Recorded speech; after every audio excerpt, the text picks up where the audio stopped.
Graça e paz, povo de Deus. Eu sou Luciano Ferreira e esse é o canal Derrubando Barreiras Teológicas. O que significa barreiras teológicas?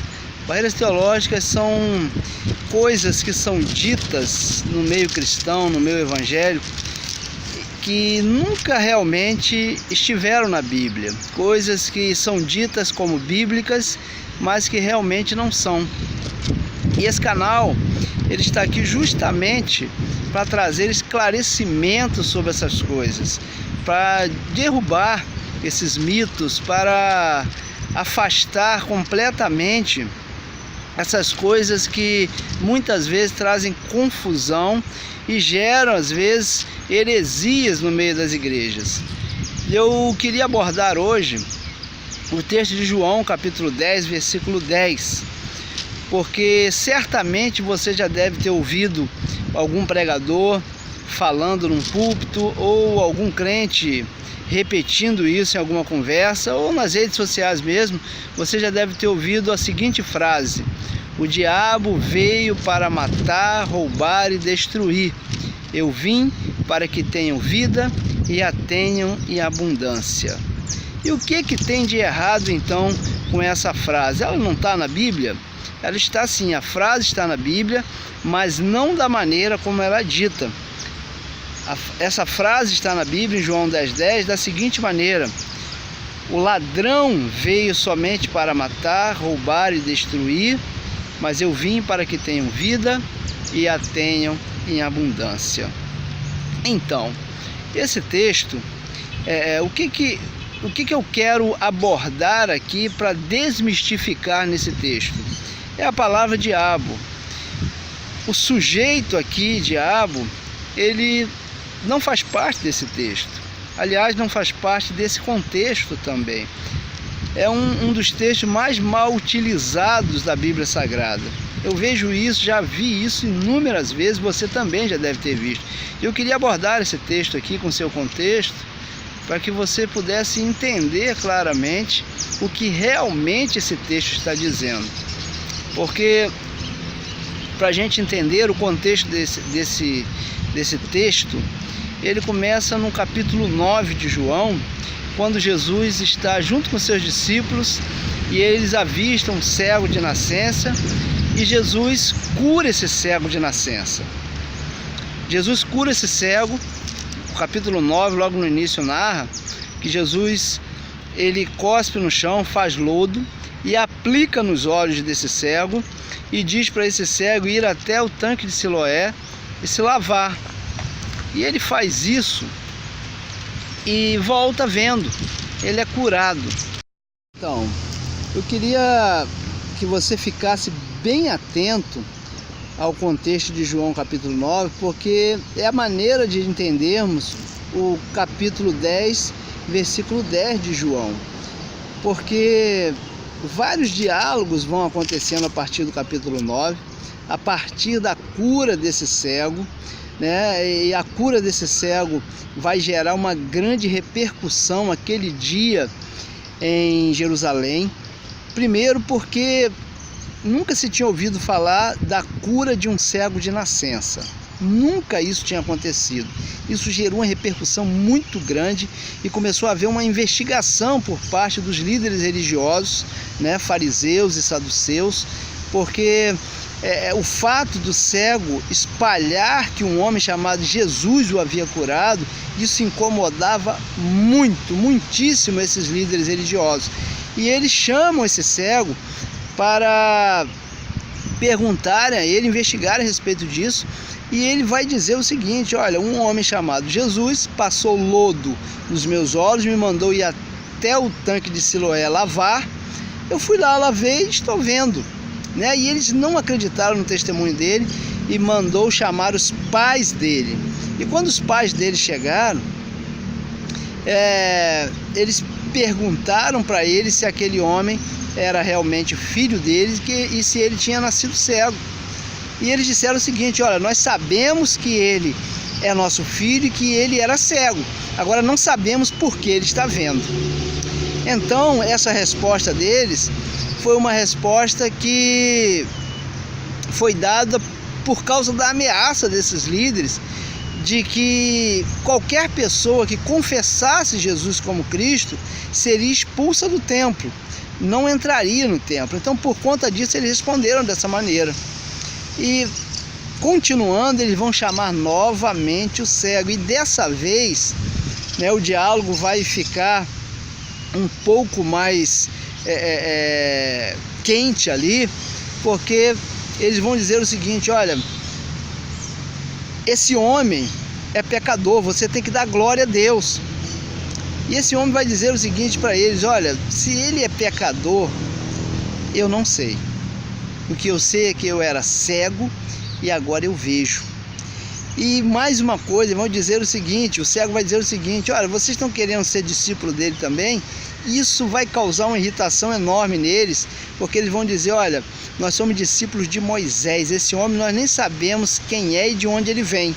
E ele, o cego, responde da seguinte maneira: olha, é de se admirar que vocês não sabem de onde ele vem, e ele faz um milagre desse. Deus não atende a pecadores. Aí eles expulsam ele, dizendo que ele era nascido no pecado e ele não tinha autoridade alguma para ensinar para eles. E após esse homem ter sido expulso ali da presença dos líderes, Jesus vai até ele. E Jesus vai até ele e começa a conversar com ele. Jesus pergunta algo para ele, diz assim: olha, crês tu no Filho do Homem? E ele responde para Jesus: quem é esse, Senhor, para que eu creia? E Jesus disse: esse que está falando com você. Imediatamente ele diz: eu creio, e adora Jesus. Ele entende a autoridade de Jesus como Messias imediatamente. E Jesus, ao falar que era o Filho do Homem é um título messiânico. Jesus está claramente declarando quem ele é: o enviado de Deus, o pastor de Israel. Jesus diz ainda para esse homem que havia sido cego o seguinte: eu vim a este mundo para juízo, para que aqueles que veem passem a não ver, e aqueles que não veem passem a ver. Então Jesus está usando esse trocadilho de palavras para mostrar que muitos, né, que não viam, passaram a ver, porque a cura de Jesus sobre esse homem foi, além de uma cura física de um homem que era cego e passou a ver, é também uma cura espiritual de um homem que não via espiritualmente, mas passou a enxergar, reconhecendo o Messias, aquele que foi prometido nas Escrituras. E muitos conhecedores das Escrituras Sagradas não reconheceram a vinda do Filho do Homem. Então, a partir daí, o capítulo 10 vai gerar um outro diálogo, porque alguns homens que estão ali ao lado de Jesus e desse homem que havia sido cego, esses homens vão se sentir ofendidos com essas palavras, porque eles escutam Jesus conversando e vão dizer o seguinte: por acaso você está querendo dizer que nós somos cegos também? E Jesus vai dizer para eles: olha, se vocês fossem cegos, vocês não teriam pecado algum, mas porque vocês mesmos confessam que veem, o pecado está em vocês. Então, Jesus vai dizer algumas coisas diretamente para eles. Jesus vai dizer o seguinte: em verdade vos digo, o que não entra pela porta do aprisco das ovelhas e sobe por outra parte, esse é ladrão e salteador.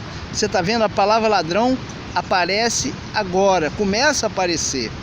E Jesus vai continuar dizendo: aquele, porém, que entra pela porta, esse é o pastor das ovelhas.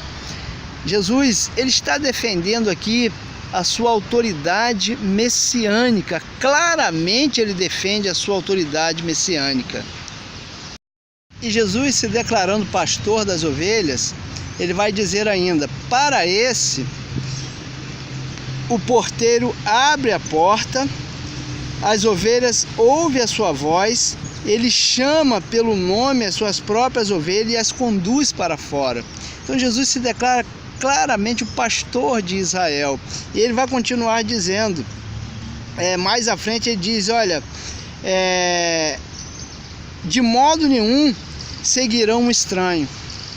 Por isso as ovelhas o ouviam, por isso as ovelhas o seguiam, porque escutava a voz do bom pastor. Ele vai dizer isso mais tarde. E na sequência do texto, mais à frente, Jesus vai se declarar como a porta das ovelhas. Ele diz, olha, em verdade vos digo, eu sou a porta das ovelhas. Todos quanto vieram antes de mim são ladrões e salteadores. Está vendo? A palavra ladrão, ele está falando de pessoas que tentaram usurpar o papel de Messias, que se apresentaram como pastor de Israel, como Messias de Israel, e não eram, e não foram de maneira alguma. E Jesus está declarando aqui claramente isso. Ele começa dizendo, olha, eu sou a porta. Se alguém entrar por mim, será salvo, entrará, sairá e achará pastagem. Aí a sequência, o versículo 10 do capítulo 10, o tal versículo, ele diz o seguinte, o ladrão vem somente para matar, roubar e destruir. Eu vim para que tenham vida e a tenham em abundância. Então vocês percebem que não tem diabo algum nesse texto, né? Esse ladrão que muitos chamam de diabo, não é diabo, ele está falando do falso Messias, do falso Cristo, daqueles que vinham e enganavam as ovelhas. Jesus diz que ele não, ele é aquele que ele é o pastor que o porteiro abre a porta para ele. Ele chama as ovelhas escutam a sua voz. Então ele se declara claramente aqui como o enviado de Deus. E eu acho que isso é muito claro num texto desse. Eu acho que colocar o diabo aqui nesse texto é uma ignorância muito grande. Não só uma falta de conhecimento bíblico, mas também uma forçação de barra. E é dessa maneira que se gera muitas heresias. É dessa maneira que se constrói barreiras teológicas. E nós estamos aqui nesse canal para derrubar essas barreiras, esses mitos. E se você gostou da explanação desse texto, entra lá no canal, curta lá o nosso canal e comente também. Mesmo que você não tiver gostado também, pode ir lá e curtir também, nos ajude a fazer esse canal melhor a cada dia. Eu creio que vai ser uma bênção para o reino de Deus. Que Deus abençoe a todos. Fiquem na paz.